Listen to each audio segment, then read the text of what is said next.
Hi guys, welcome to our last meeting. Let me see if everybody's here. Who is here?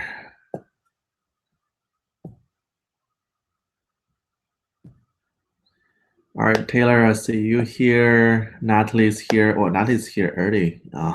Stephanie's always here. Amir is here. Jerry. Okay, very good. Now let's get started. So this is our last online meeting, which means your final is this week. Yeah, almost finished. So there are a couple of things we need to talk about before you finish your class this week. So first of all, do not miss your final. Your final is due on Sunday night, and then by early Monday morning, I will turn your grade to the school. So which means if you miss your final on Sunday night, there is nothing I can do, and then you're gonna have a very bad grade. So make sure to finish your final early. I think right now for the class, about 20% people has already finished. That's good, but that means for the rest of you guys, work on it. Trying to finish early. And have any question, let me know. Now this week is going to be a very busy week, so you have 4 chapters to do. Chapter 15, 16, 17, 18. Your exam 3 also is due this week, and then final is due this week. Now let's talk about your grade first. So I don't know if I put on the syllabus or not, but your assignments for your mind type homeworks and also for your chapter quizzes will drop 2 of the lowest grade.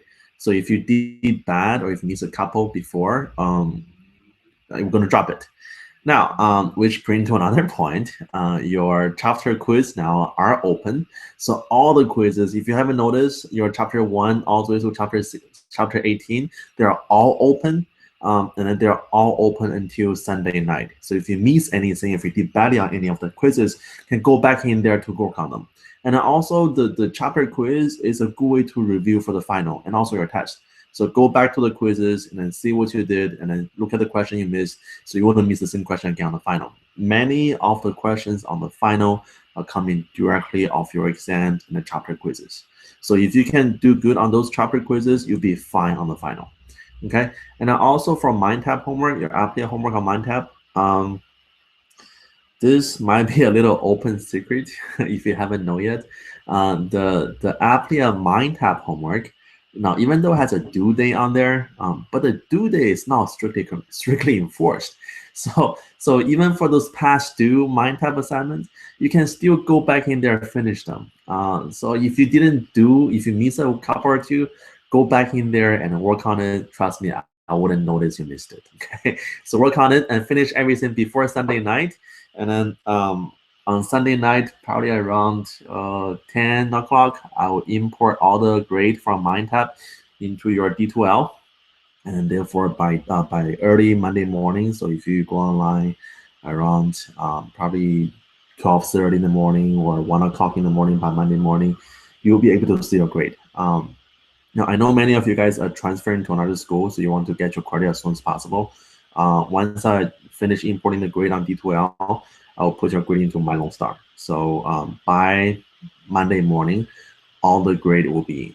So if you do want to transcript as soon as possible, talk to the school Monday morning, and then hopefully we can get it for you. Okay.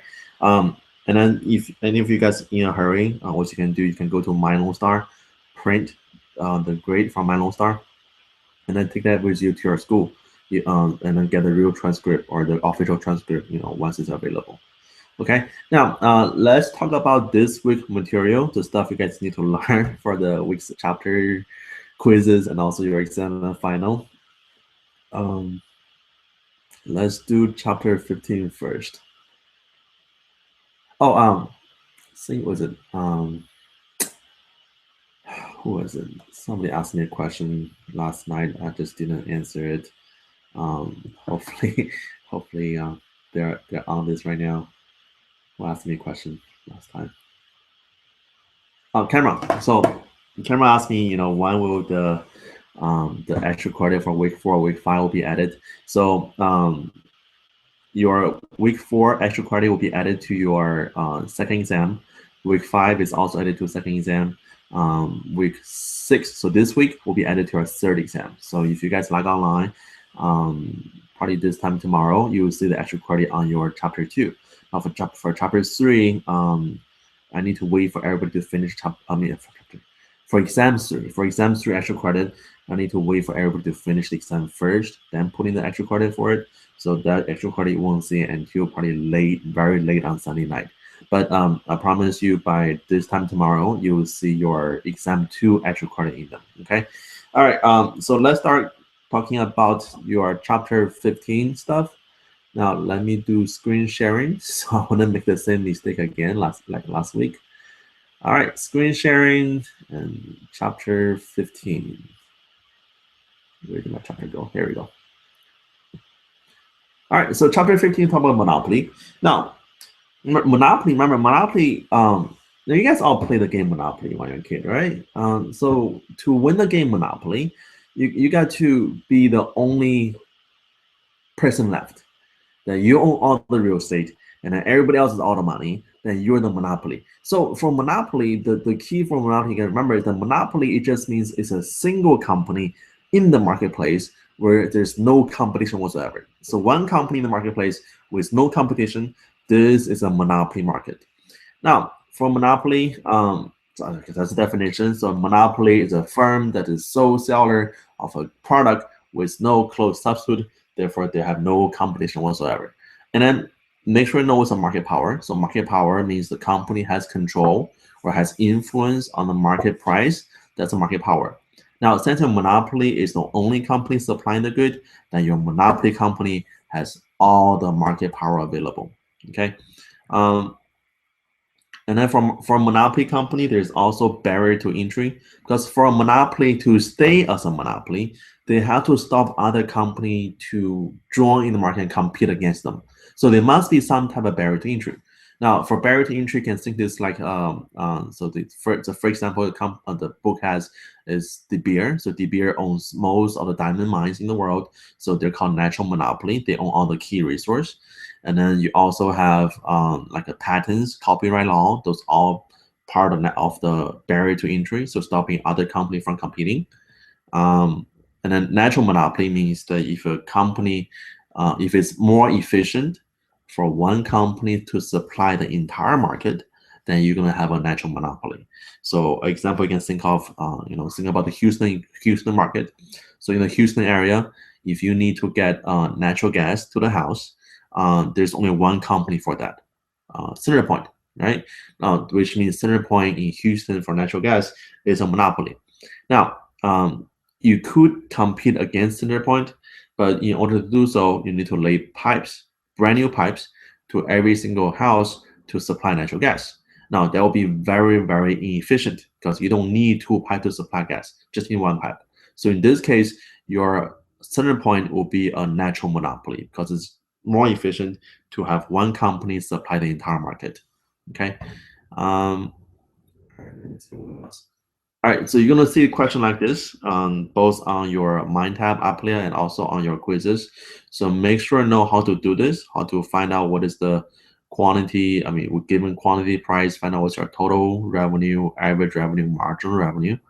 You know what? If you guys want, I guess I can do one on this right now. So you can see how to work this on Excel. I like to use Excel for this type of problems because Excel has all the formula built into it once you finish. So it's very, very simple, okay? So let's do, wrong screen. There we go. This doesn't look right. Where did it, oh, there we go. It is here. All right, here we go.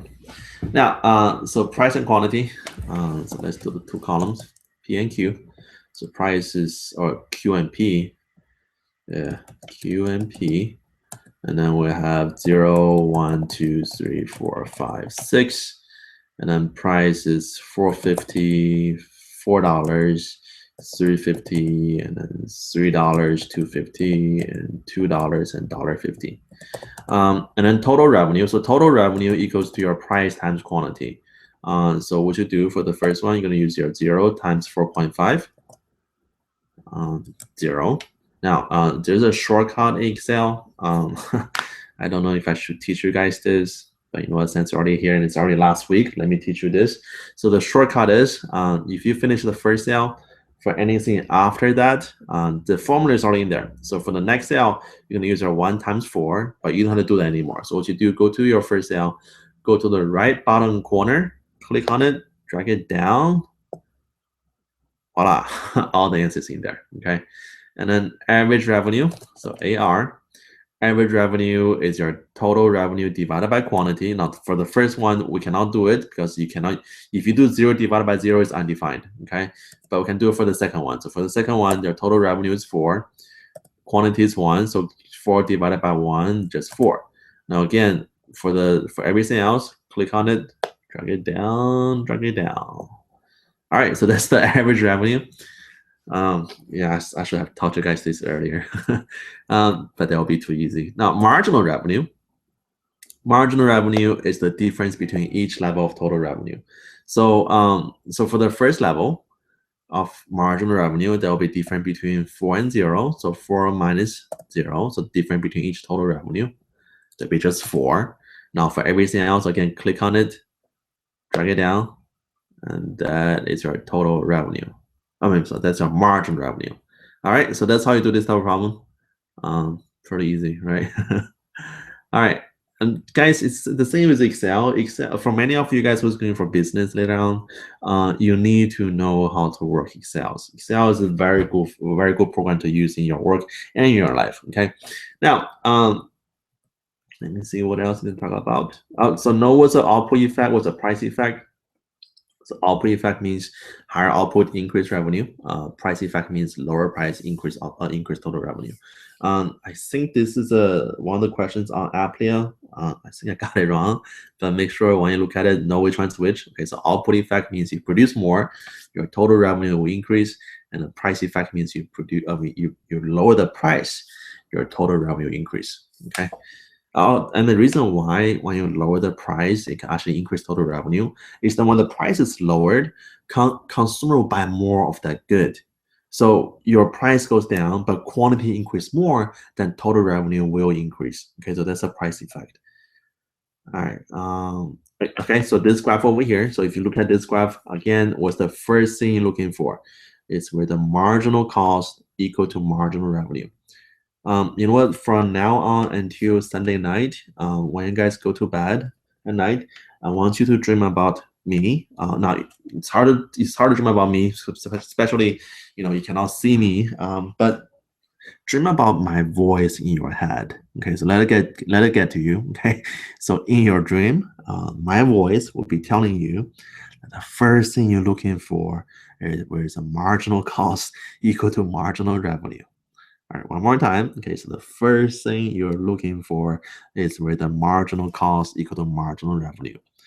Now, anybody has any question on that? Like, what is the first thing you're looking for? No? Okay, all right. So again, the first thing you're looking for is where the marginal cost equal to marginal revenue. Now, so which means on this graph over here, this point is our intersection. That's the first thing we're looking for. Now, once you have this point, once you got this intersection, go down to your horizontal horizontal axis, get your quantity, and then from the same quantity, go to your ATC curve, get your average total cost, and then go to your demand curve, get your price. So for this company, the profit, you're gonna use your price at this point over here, minus your ATC, so minus your average total cost, times quantity, that will be the profit for the company. So for this company, they are making a positive profit. All right, let me see what else. All right, so this goes back to welfare economics.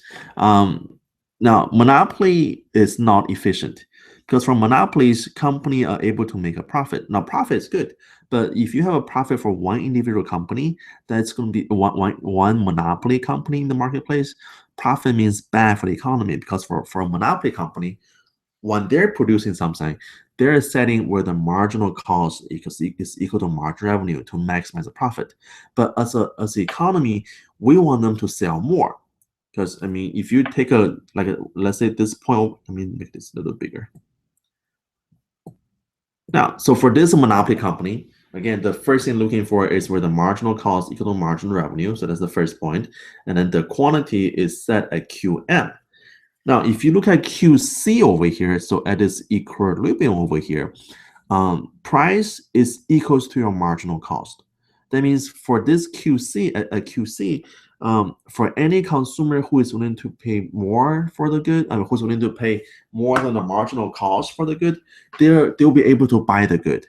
But if you're producing at QM, where the marginal or where the monopoly producing at, your price is actually artificially higher. So which means many consumers over here where they could buy the good before at a marginal cost price, but now with a monopoly, they couldn't buy anymore. Price too high. So when price too high, you are having inefficiency. And for this inefficiency, remember chapter 7, chapter 8, chapter 9, this is called deadweight loss. So deadweight loss is bad for the economy. But with a monopoly, you will have deadweight loss. Okay. All right. Now price discrimination. So price discrimination. That's exactly what it says. You discriminate consumers on different prices. So selling the same good for different prices to different consumers. Price discrimination is bad, but however,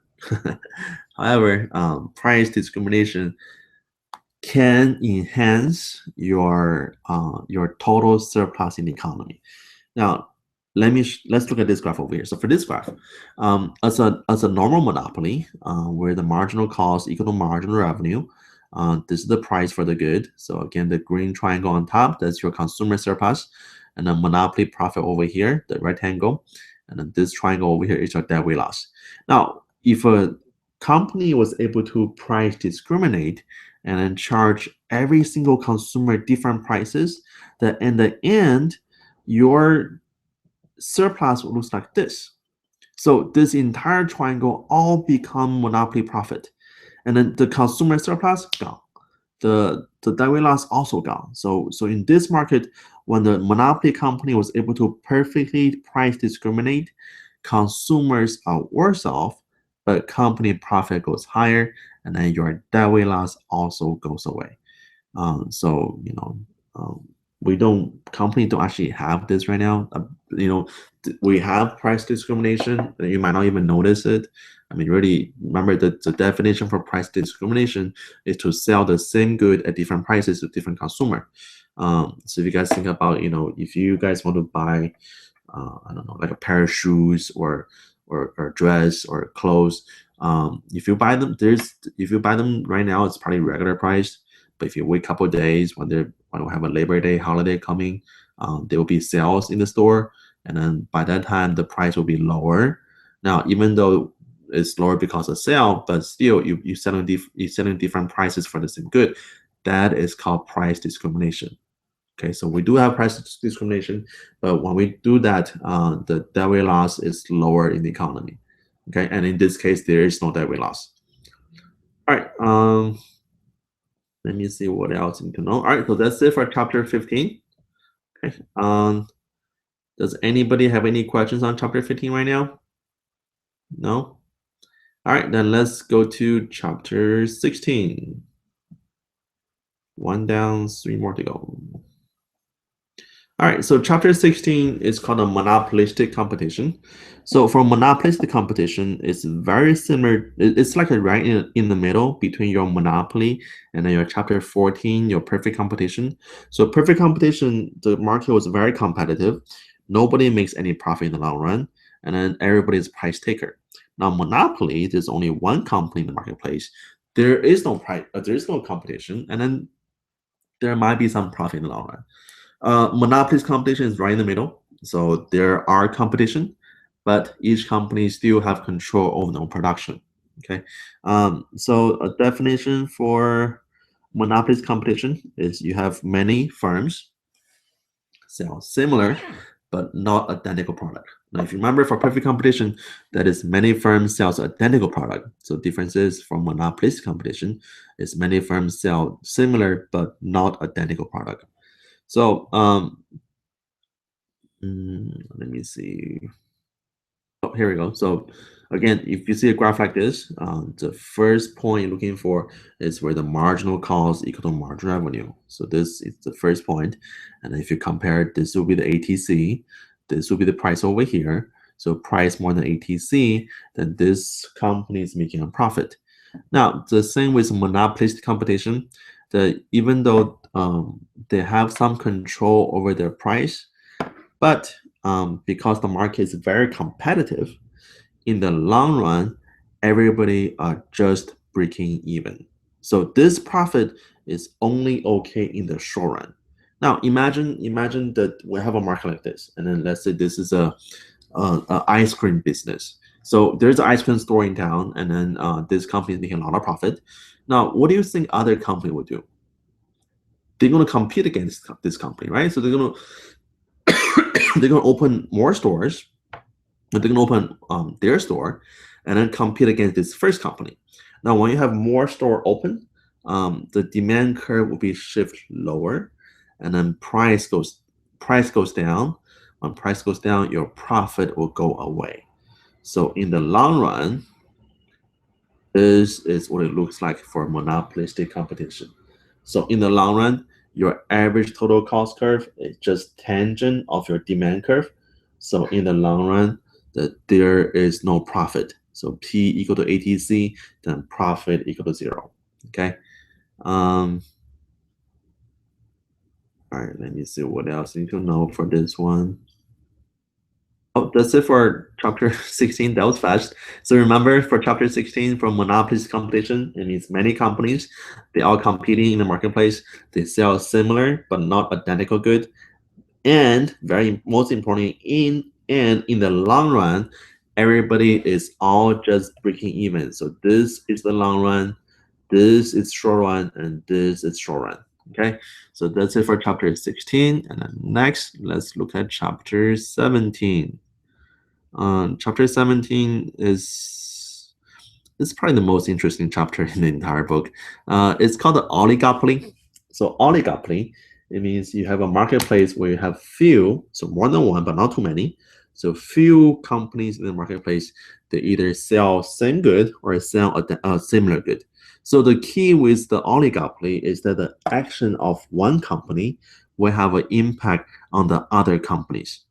And then the first definition we have is called concentration ratio. So concentration ratio is the percentage of the market total output supplied by its 4 largest firms. Now, the example we have over here is, so if you look at the video game console, how many companies are there? There's Xbox, Sony, Nintendo. Anybody else? I think that's it, right? So for video game console, there's only 3 companies. So for those 3 companies, together they supply to a total of 100% of the entire market. So that's 100% game concentration ratio. And then for tennis balls, tennis balls. Yeah, what Wilson? Does Prince produce tennis balls? I know they produce racket.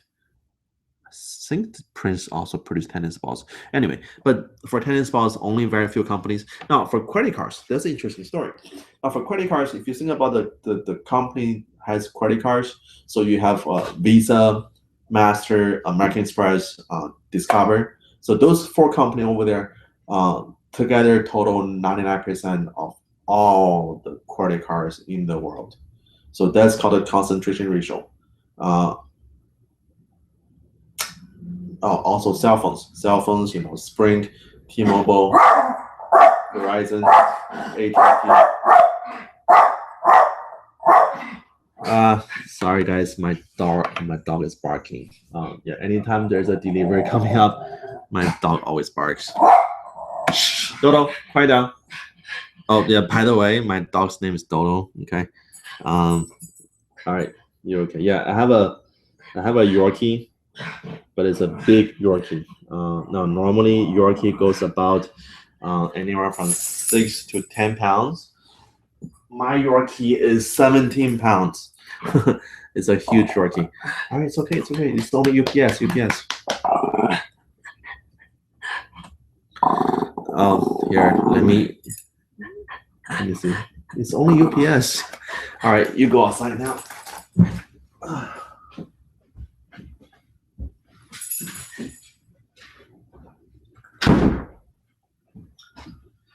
right, I'm back. Where was I? Okay, so with oligopoly, we have something called game theory. So game theory is study of how people behave in a strategic situation. Let me show you an example of this. Also, guys know what's a duopoly. So duopoly is where you have an oligopoly with only two companies. That is called duopoly. So remember, the key with oligopoly or duopoly is that whatever one company does or one person does will have an impact on other companies. Now, what's a collusion? So collusion is agreement among firms in a market about quantity or price to charge. Now, collusion is illegal in America, okay? And also known as a cartel. Now, this is not your drug cartel. This is cartel between companies. So drug cartel. Now, if AT&T partner with Verizon, that will be a cartel, okay? Let me show you an example. Oh, no, guys also know what's a Nash equilibrium. It's a situation where, well, I'll show you. I think it's better if I show you what Nash equilibrium is. All right, so we'll have this. This is called a payoff matrix. So for this payoff matrix, you have two parties or two people, Clyde and Bonnie. Now for Clyde and Bonnie, you guys know who they are, right? The couple who robbed all the banks in the 1930s, so or 1920s. So Bonnie and Clyde, let's say they get caught. So once they get caught, they get put into separate rooms, and then the DA has only evidence on one robbery, maybe, but they know they rob at least many other banks. So they offer each person a deal. The deal is that if you confess, we'll let you off easy. If you don't confess, we're gonna give you a longer sentence. Okay, so suppose okay, let's do it this way. All right, so suppose each person confess. Now, if everybody confess, then the DA has all the evidence. Then between Bonnie and Clyde, they will spend in jail 8 years each. Now, if nobody confess, then the DA only has evidence on one robbery, then maybe each person only go to jail for 1 year. And then now the most interesting part is this two cell over here. So if Bonnie decide to remain silent, and then if Clyde confess, then Clyde will go off free, and then Bonnie will stay in jail for 20 years. And then same thing over here. If Bonnie decide to confess, and then Clyde decide to remain silent, then Bonnie go free, and then Clyde will remain in jail for 20 years. So if you look at this picture over here, the best outcome is probably this one right here, where nobody confess and they all stay in jail for just 1 year. Now, that is if everybody behave as a cartel, so as a unison. Now, however, if a person decide to cheat, then this cartel will break down. So let's suppose that Bonnie knows Clyde very well, and then Bonnie knows for sure that Clyde will confess. Then what should Bonnie do? Now, if Clyde confess, and then if Bonnie also confess, she will stay in jail for 8 years. But if she chooses to remain silent, she stays in jail for 20 years. So for Bonnie, if Clyde confess, Bonnie will also choose to confess. And then over here, if Clyde decides not to confess or remain silent, then if Bonnie also remains silent, she'll get 1 year in jail. Now, however, if Bonnie confess, she'll go free. So for Bonnie over here, when Clyde remains silent, Bonnie also decides to confess. So which means regardless what Clyde does, confession is a better outcome for Bonnie. And then same thing for Clyde. So for each person, they have this confession over here is always better than non-confession or remain silent. So this confession in game theory is called dominant strategy. This confession is always better. And then because you have a dominant strategy from each party, and then if each party always choose dominant strategy, and then they will always end up at this outcome over here. So 8 years each, which is probably the worst outcome of all. Now this cell over here, where the two dominant strategy intersect, this is called the Nash equilibrium. Okay, so Nash equilibrium is when both parties confess. All right. Oh, by the way, there is a movie. It's called A Beautiful Mind. What's the actor's name? Russell Crowe. That movie is about Nash. So John Nash is this mathematician who come up with this Nash equilibrium. So that movie is about him. So if you haven't seen it yet, go watch it. It's a pretty good movie. Okay, it's a pretty good movie for a math nerd.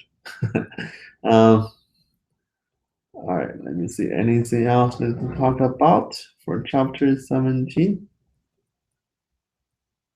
Okay, know what this is. So fair trade, predatory pricing, tying. So know what those kind of definitions are. I think there's also a question in your Applia. I think I got it wrong on my first try. Okay, so know what those are. All right, let's look at the last chapter. So chapter 18.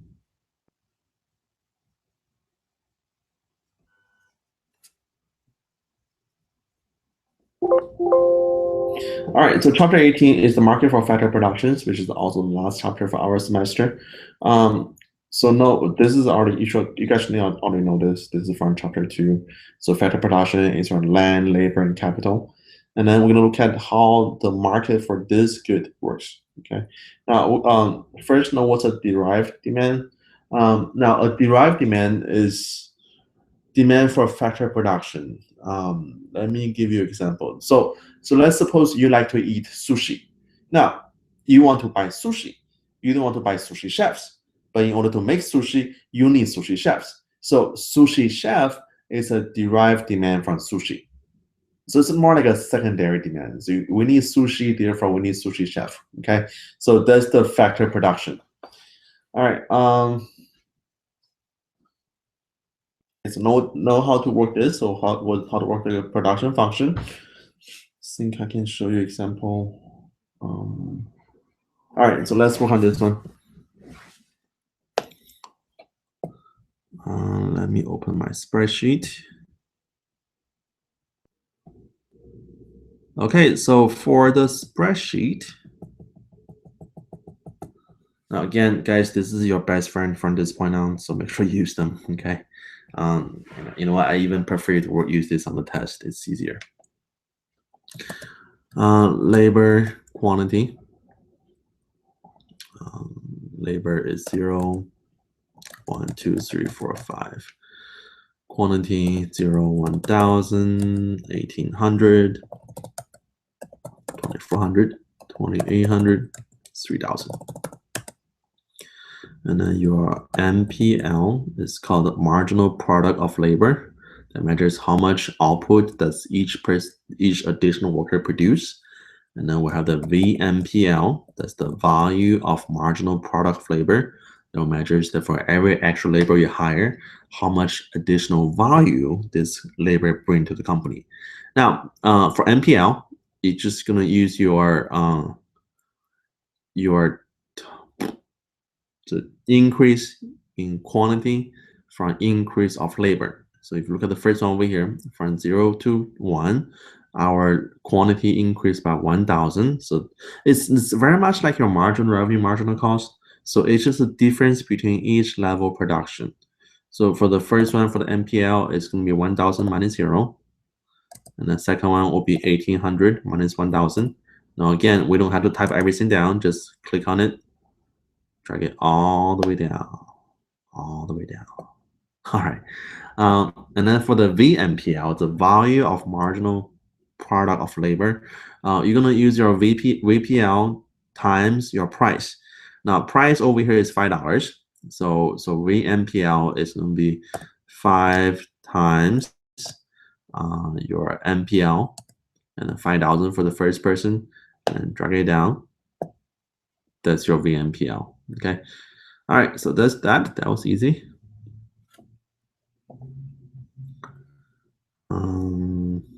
Let me see what else need to know. It's important.